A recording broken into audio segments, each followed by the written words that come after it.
India news में आपका स्वागत है। मैं हूं आपके साथ हैदर जैदी और आप मेरे साथ देख रहे हैं बड़ी बहस में आज आपको बताते हैं उत्तर प्रदेश में विधानसभा चुनाव के नतीजे आ चुके हैं और 3 दिन बीत चुके हैं, लेकिन अब तक नई सरकार के शपथ ग्रहण की तारीखों का ऐलान नहीं हुआ है। इस बीच आपको बता दें देश की नजरें योगी आदित्यनाथ पर टिकी हुई हैं, जो दिल्ली दौरे पर हैं।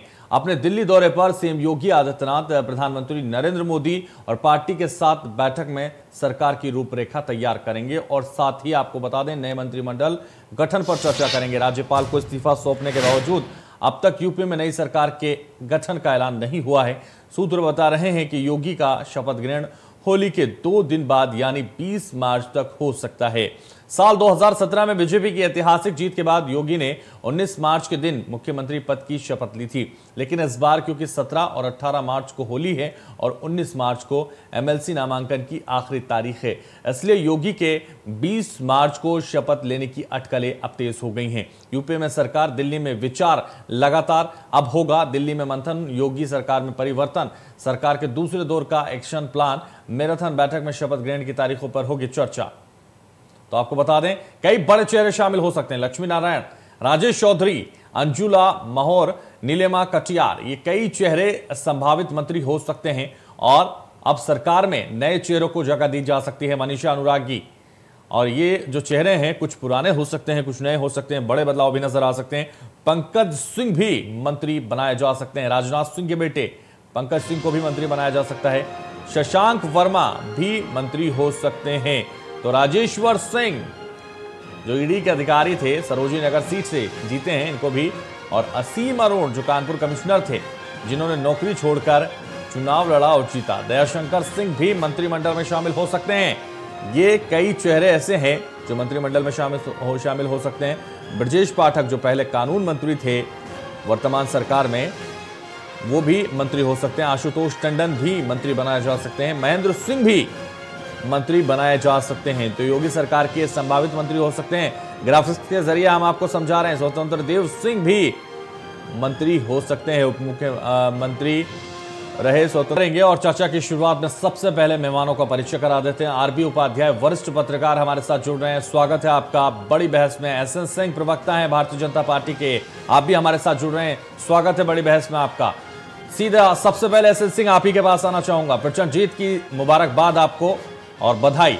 और उसी के साथ सीधे 3 दिन गुजर चुके हैं, अब दिल्ली में मंथन होना है और मंथन के लिए मुख्यमंत्री दिल्ली पहुंच रहे हैं। प्रधानमंत्री, रक्षा मंत्री के अलावा गृह मंत्री और कई लोगों से जेपी नड्डा के अलावा मुलाकात करेंगे। माथापच्ची होगी, ताजपोशी को लेकर कई और चेहरे शामिल हो सकते हैं। क्या लग रहा है आपको, कौन कौन से वो चेहरे हो सकते हैं? क्या किस तरह की प्रक्रिया होगी और कितने दिन अभी शपथ ग्रहण समारोह में लग सकते हैं?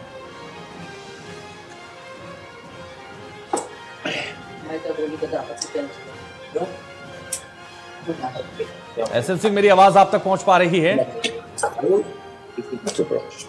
शायद तकनीकी दिक्कत की आवाज आ रही है हैदर साहब? जी हैदर साहब, जी एसएन सिंह जी, बिल्कुल। सबसे पहले मेरे तरफ से भी हैदर साहब आपको भी जीत की ढेर सारी हार्दिक शुभकामनाएं। धन्यवाद। जनता को भी हार्दिक शुभकामनाएं। और आप देखिए जो है कई दशकों बाद उत्तर प्रदेश में जिसकी सरकार थी वही सरकार रिपीट हुई है, इसके लिए भी देश की जनता को दिल से आभार जी।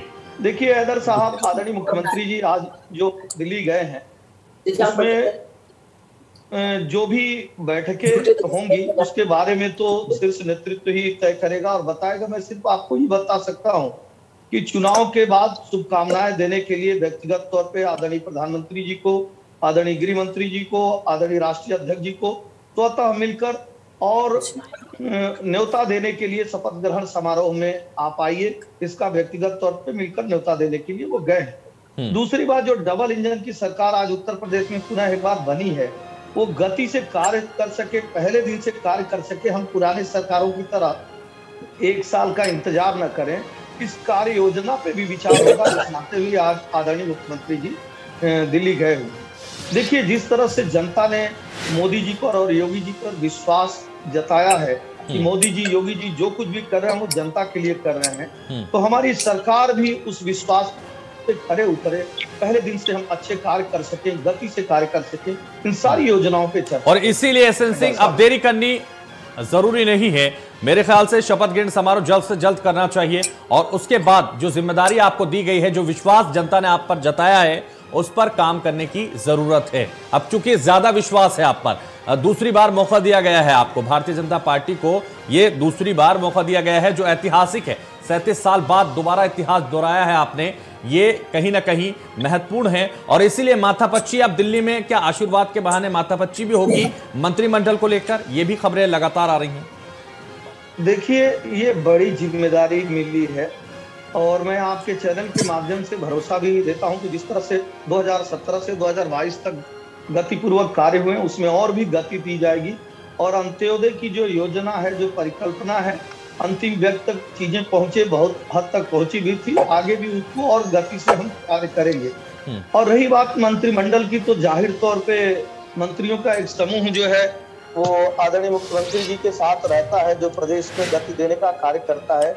मुख्यमंत्री जी का विशेषाधिकार होता है, हमारे सभी वरिष्ठों से चर्चा होकर जल्दी ही उस पर निर्णय हो जाए। एसएन सिंह जी, बार बार दरकिनार करेंगे आप, लेकिन क्या स्वतंत्र देव सिंह भी उप मुख्यमंत्री हो सकते हैं? क्या केशव प्रसाद मौर्य वापस उप मुख्यमंत्री बनाए जा सकते हैं? दिनेश शर्मा उप मुख्यमंत्री बनाए जा सकते हैं? देखिए, भारतीय जनता पार्टी का यही संस्कार है, यही व्यवहार है, यही कार्य करने की पद्धति है कि यहाँ छोटा बड़ा नहीं होता। हमारा कोई भी कार्यकर्ता किसी भी बड़े पद पे जा सकता है। एक छोटे से कार्यकर्ता जो है वो देश का प्रधानमंत्री बन सकता है, राष्ट्रीय अध्यक्ष बन सकता है, उप मुख्यमंत्री बन सकता है। लिहाजा आप भरोसा रखिए, जो मंत्रिमंडल बनेगा वो बहुत ही संतुलित और प्रदेश के विकास में भागीदार बनने लायक। मुझे पता था घुमाकर ही जवाब देंगे आप, सीधा नहीं बताएंगे कि कौन बन रहा है। चलिए ठीक है सर, हमारे साथ और भी मेहमान हैं। संदीप त्रिपाठी हमारे साथ हैं। संदीप त्रिपाठी, आपके पास आना चाहूंगा। आपका स्वागत है बड़ी बहस में, आप अभी हमारे साथ जुड़े हैं। सीधा जिस तरह से आज कांग्रेस वर्किंग कमेटी की भी बैठक है दिल्ली में और उसके लिए भी तमाम मंथन और चिंतन आज होगा। अब हालांकि हार का जो ठीकरा फोड़ना है वो किसके सर फूटेगा अभी ये साफ नहीं है, लेकिन जितनी मेहनत आपने की थी वो कहीं नजर नहीं आई। अब जिस तरह से मंत्रिमंडल का गठन होने जा रहा है, योगी सरकार की ताजपोशी होने जा रही है, उसके लिए लगातार अब देख रहे हैं आप किस तरह से तैयारियां चल रही हैं। लेकिन जो उम्मीदें आपको थी उत्तर प्रदेश में, जो उम्मीदें प्रियंका गांधी को थी, जो प्रतिज्ञाएं आपने ली थी, वो कहीं ना कहीं अधूरी रह गई। क्या कारण रहा हार का? देखिए, कारण बहुत सारे रहे और उसी की समीक्षा के लिए आज जो है कार्य समिति की बैठक है। और दूसरी बात, एक बात आप ये समझिए कि आपने ये कहा कि हमने जो मेहनत की है, तो जाहिर सी बात है आप भी अगर ये कह रहे हैं तो हमने मेहनत की, हमारी नेता ने मेहनत की, हमारी पार्टी, संगठन ने नहीं की सर, ये भी मानिए आप जी, या फिर उस हवा को आप भाप नहीं पाए जो उत्तर प्रदेश में चल रही थी, उस लहर को आप भाप नहीं पाए, तो इसलिए कहीं ना कहीं आप पीछे रह गए। नहीं, हम बिल्कुल भाप पाए और हम उसी हवा का रुख बदलने के लिए ही पॉलिटिक्स में है। आप देखिए, सपा ने हवा के साथ बहा जाता है, रुख नहीं बदला जाता, रुख बदलना बड़ा मुश्किल होता है। नहीं, मुश्किल होता है, हम उसी मुश्किल का सामना कर रहे हैं और उस मुश्किल का सामना इसलिए कर रहे हैं कि आप देखिए, पूरे चुनाव कैंपेनिंग के दौर में आप देख लीजिए, हमारे किसी भी नेता ने जात की बात नहीं की, धर्म की बात नहीं की, उत्तर प्रदेश के डेवलपमेंट की बात की, हमने जो है बेरोजगारी की बात की, हमने समझा नहीं पाए जनता को, समझ नहीं पाई क्या जनता? नहीं, देखिए, हम नए प्रतिज्ञाएं, नए नारे, लड़की हूं लड़ सकती हूं, कुछ भी नहीं समझ पाई जनता और रिजल्ट आपके हाथ में 10 मार्च को दे दिया। बिल्कुल बिल्कुल। देखिए, उत्तर प्रदेश में तीसरे नंबर की पार्टी हम बन के आ रहे हैं, एक बात, पहली बात तो ये मान के चलिए। अब वो नंबर कम हो सकते हैं, ज्यादा हो सकते हैं। संदीप त्रिपाठी, तीसरे नंबर में खुश हैं आप? ठीक है, आरबी उपाध्याय भी है हमारे पास, आऊंगा आपके पास। संदीप त्रिपाठी, आऊंगा आपके पास। आरबी उपाध्याय भी है। एक पॉइंट, आप उसी में खुश हैं और तीसरे नंबर की पार्टी रहना चाहते हैं? मैं बिल्कुल नहीं, मैं एक बात उसके साथ जोड़ना, पहले नंबर की कब बनेंगे सर? आप लोगों का सहयोग रहा, जनता का आशीर्वाद रहा तो बिल्कुल बनेंगे। एक बात और मैं जरूर, जनता का आशीर्वाद ही जरूरी है, जनता का प्यार और उनका समर्थन, उनका वोट जरूरी है आपके लिए जी। एक बात और मैं, लेकिन वो आप नहीं हासिल कर पाते। एक बात मैं आप इसके साथ जोड़ना चाहता हूं, जो सुन लीजिए, जोड़िए, जल्दी जोड़िए। लगभग 30 सीट पर 1000 वोट से हारे हैं। ये भी उत्तर प्रदेश में अब की बार कांग्रेस ने करिश्मा किया है। बिल्कुल हम 30 सीटें हार गए, लेकिन मात्र वो अंतर था 1000 के आसपास का। संदीप त्रिपाठी, पंजाब हार गए, उत्तराखंड हार गए, मणिपुर हार गए, और अब उत्तर प्रदेश भी आप हार गए, अब हारने का ही जिक्र करते रहेंगे, कभी जीत की बात भी कीजिएगा। चलिए आएंगे आपके पास, आरबी उपाध्याय भी हमारे साथ हैं। आरबी उपाध्याय जी, वरिष्ठ पत्रकार हैं आप, और जिस तरह के लगातार ताजपोशी की बात अब चल रही है, दिल्ली के मंथन और चिंतन और दिल्ली के आशीर्वाद के बिना सब कुछ अधूरा है, इसलिए योगी आदित्यनाथ पहुंच गए दिल्ली, कैसे देखते हैं आप, क्या लग रहा है? देखिए, जिस तरीके से एक बड़ी जीत मिली है, ऐतिहासिक जीत मिली है जी, उसी के अनुपात में जिम्मेदारी भी बढ़ी। बिल्कुल। और जब जिम्मेदारी निभाने के लिए ये बहुत जरूरी है कि जो मंत्रिमंडल का गठन वो सोच समझ कर किया जाए। ये बात अलग है कि अभी तक जितने भी मंत्रिमंडल बनाए जाते हैं, जो भी पार्टी बनाती है, सत्ताधारी दल बनाता है, उसमें अहम होता है जातीय समीकरण, किस तरीके से सभी जातियों को प्रतिनिधित्व मिले, किस तरीके से सभी जातियों की भागीदारी हो, जबकि स्वस्थ लोकतंत्र की परंपरा ये होनी चाहिए कि कौन कैपेबल है, कौन कैपेबल नहीं। और देखिए, जो भी मुखिया होता है उसकी जो टीम होगी जितनी मजबूत होगी उतना तेजी से काम होगा। आरबी उपाध्याय ये कहना चाह रहे हैं कि जिस तरह से चुनाव जातीय समीकरण पर लड़ा गया, जिस तरह से सेंधमारी की गई, उसी तरह से आने वाले चुनावों को ध्यान में रखते हुए मंत्रिमंडल में भी जातीय समीकरणों को साधने का काम किया जाएगा।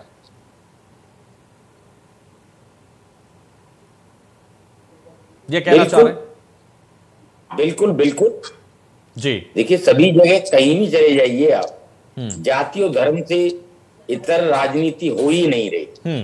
कह सब रहे हैं कि हम विकास की राजनीति करते हैं, फिर क्या कारण है कि गांव का स्कूल की हालत में है। तो आप ये मानते हैं कि भारतीय जनता पार्टी को विकास के नाम पर, कानून व्यवस्था के नाम पर वोट नहीं मिला, जातीय समीकरण के नाम पर मिला, जातीय समीकरण साधने के नाम पर मिला? देखिए, बिल्कुल ये नकार देना कि भी विकास के नाम पर नहीं मिला, अतिशयोक्ति होगी कहीं ना कहीं। विकास अपनी जगह पर है, लेकिन जातीय समीकरण अपनी जगह पर है। और दोनों पॉलिटिकल पार्टियां हैं, इंपॉर्टेंस जो देती हैं वो जातीय समीकरण को देती हैं। टिकट बंटवारे से लेके टिकट भी बांटे जाएंगे तो देखा जाएगा कि जिस व्यक्ति को टिकट दिया जा रहा है उस जाति के, धर्म के कितने वोटर उस क्षेत्र में हैं, उसी कैलकुलेशन। और जब टिकट बंटवारा जाति और धर्म के आधार पर होगा तो फिर ये बेईमानी हो जाता है कि विकास के नाम पर वोट मांगा जाए या विकास के नाम पर वोट मिले। और कई बार क्या होता है कि मान लीजिए अभी हम इसी इलेक्शन को ले लें तो कोशिश की गई, जो मुद्दे थे उन्हें उछाला गया, लेकिन वही मुद्दे कांटे बन गए विपक्ष के लिए। देखिए, जिस दलित की युवती के साथ गैंगरेप हुआ था, हाथरस, हलचल मचा दी थी जी, वहां देखिए बीजेपी ने वही सीट 1 लाख से अधिक वोटों से जीती है। बिल्कुल। और दूसरे उदाहरण देख लीजिए आप कि 1555 वोट हासिल हुए हैं। संदीप त्रिपाठी, आऊंगा आपके पास, सुन लीजिए, आरबी उपाध्याय को सुन लेते हैं, उसके बाद आओ। तो देखिए, ये अतिशयोक्ति है। और विकास का मतलब है कि गांव का जो आखिरी व्यक्ति है, आज आप गांव में देख लीजिए कि न वहाँ स्कूल है, न स्वास्थ्य केंद्र है, और विकास सबने किया। और ठीक है, पॉलिटिकल पार्टी, ठीक है, इसी पर एस एन सिंह से जवाब ले लेते हैं। RB Upadhyay ji, S N Singh से इस पर जवाब ले लेते हैं। S N Singh, RB Upadhyay कह रहे हैं कि विकास सबने किया और कई जगह विकास नजर भी नहीं आता। और दूसरी महत्वपूर्ण बात इसमें जोड़ देता हूं, आप जो विकास के नाम पर आपने चुनाव लड़ा है, उसके साथ साथ दूसरा महत्वपूर्ण जो मुद्दा उन्होंने उठाया है जातीय समीकरणों को साधने का, यह काम आपने भी किया है, इसलिए भी वोट मिला है आप। आरबी उपाध्याय कह रहे हैं।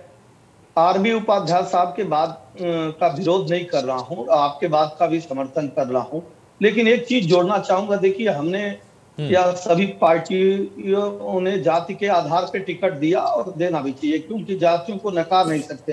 लेकिन आप निष्कर्ष पे आइए, परिणाम पे आइए। देखिए, परिणाम ये दर्शा रहा, ये बता रहा है कि तमाम जगह जाति की जंजीरें टूट गई हैं। बहुतेरे जगह ऐसे लोग जीते हैं, नाम ले लेकर भी मैं आपको बता दूंगा, जहां पे उस जाति का मतदाता बहुत कम संख्या में है, उसके बाद भी लोग वोट दिए। और मैं तो एक चीज और हैदर साहब जोड़ूंगा इसको, कल के अखबारों की ये सुर्खियां भी थी कि कई लोग तो प्रत्याशी को देखे ही नहीं कि कौन किस पार्टी का प्रत्याशी है। जिस तरह से केवल मोदी जी और योगी जी के नाते वोट किए, तो जब शीर्ष नेतृत्व इतना ईमानदार हो, और दूसरी आप स्वतः भी कई महीनों से कह रहे थे एक लाभार्थी वर्ग जो तैयार हुआ है, जो सभी जातियों का है, जो लाभ पाया है, लाभ से वंचित नहीं रहा है, उसने भी भरपूर अपना प्रेम और एसएन सिंह, जो मोदी तो जाति जो मोदी फैक्टर है, यानी मोदी का जो चेहरा है, प्रधानमंत्री नरेंद्र मोदी का जो चेहरा है, वो अपने आप में अभी भी बरकरार है, उनकी चमक अभी भी बरकरार है। साथ ही योगी आदित्यनाथ, ये दोनों मिलकर जिस तरह से चुनाव लड़े और चुनाव जीते, अब ये माथापच्ची भी दोनों मिलकर साथ ही करेंगे ना मंत्रिमंडल के लिए सर, इसीलिए दिल्ली आए हैं ना मुख्यमंत्री। देखिए, ये तो साफ कर दीजिए। देश का विश्वास मोदी जी के साथ, ये नारा था भारतीय जनता पार्टी। तो मंत्रिमंडल मंत्रिमंडल पर भी तो उन्हीं के साथ चर्चा करेंगे ना। देखिए, आप अपने पार्टी के नेताओं से चर्चा करें, ये तो अच्छी बात है। नहीं चर्चा करें, ये बिना उनकी मोहर के कैसे हो जाएगा। सुनिए हैदर साहब, अगर आप चर्चा करते हैं, अगर परिवार जो है संगठन से चलता है तो सुंदरता आती है, अगर विघटन से चलता है तो निरादरता आती है। तो इसमें तो खुश होना चाहिए। अगर सुंदर समाज का निर्माण करना तो ताज पे अब ये मान लें कि जो दिल्ली में बैठक हो रही है वो बिल्कुल ताजपोशी को लेकर और मंत्रिमंडल को लेकर ही हो रही है, और पूरी तरह से जातीय समीकरण आने वाले 2022 को देखते हुए सब कुछ साधने का प्रयास इसमें किया जाएगा, ये भी मान लेना। अब ये इससे क्यों इनकार कर रहे हैं? 2024 तो भारतीय जनता पार्टी का ही है, उसको मानना क्या है। और आप वरिष्ठ पत्रकार हैं, स्वतंत्र पत्रकार हैं, कुछ भी कहने का आपका अधिकार है। हम सर झुकाकर आपकी सभी बातों का सम्मान करते हैं, लेकिन आप देखिएगा जो ये मंत्रिमंडल बनेगा इतना संतुलित बनेगा जो प्रदेश के विकास को बड़े पैमाने पे गति देने का कार्य करे। स्वतंत्र देव सिंह संगठन में रहेंगे या मंत्री बना देंगे? ये तो चैनल पे बैठ के तय हो नहीं पाएगा और होना भी नहीं चाहिए। पता तो होगा आपको सर, वरिष्ठ प्रवक्ता तो आप भी हैं भारतीय जनता पार्टी के, अगर मैं वरिष्ठ पत्रकार हूं तो।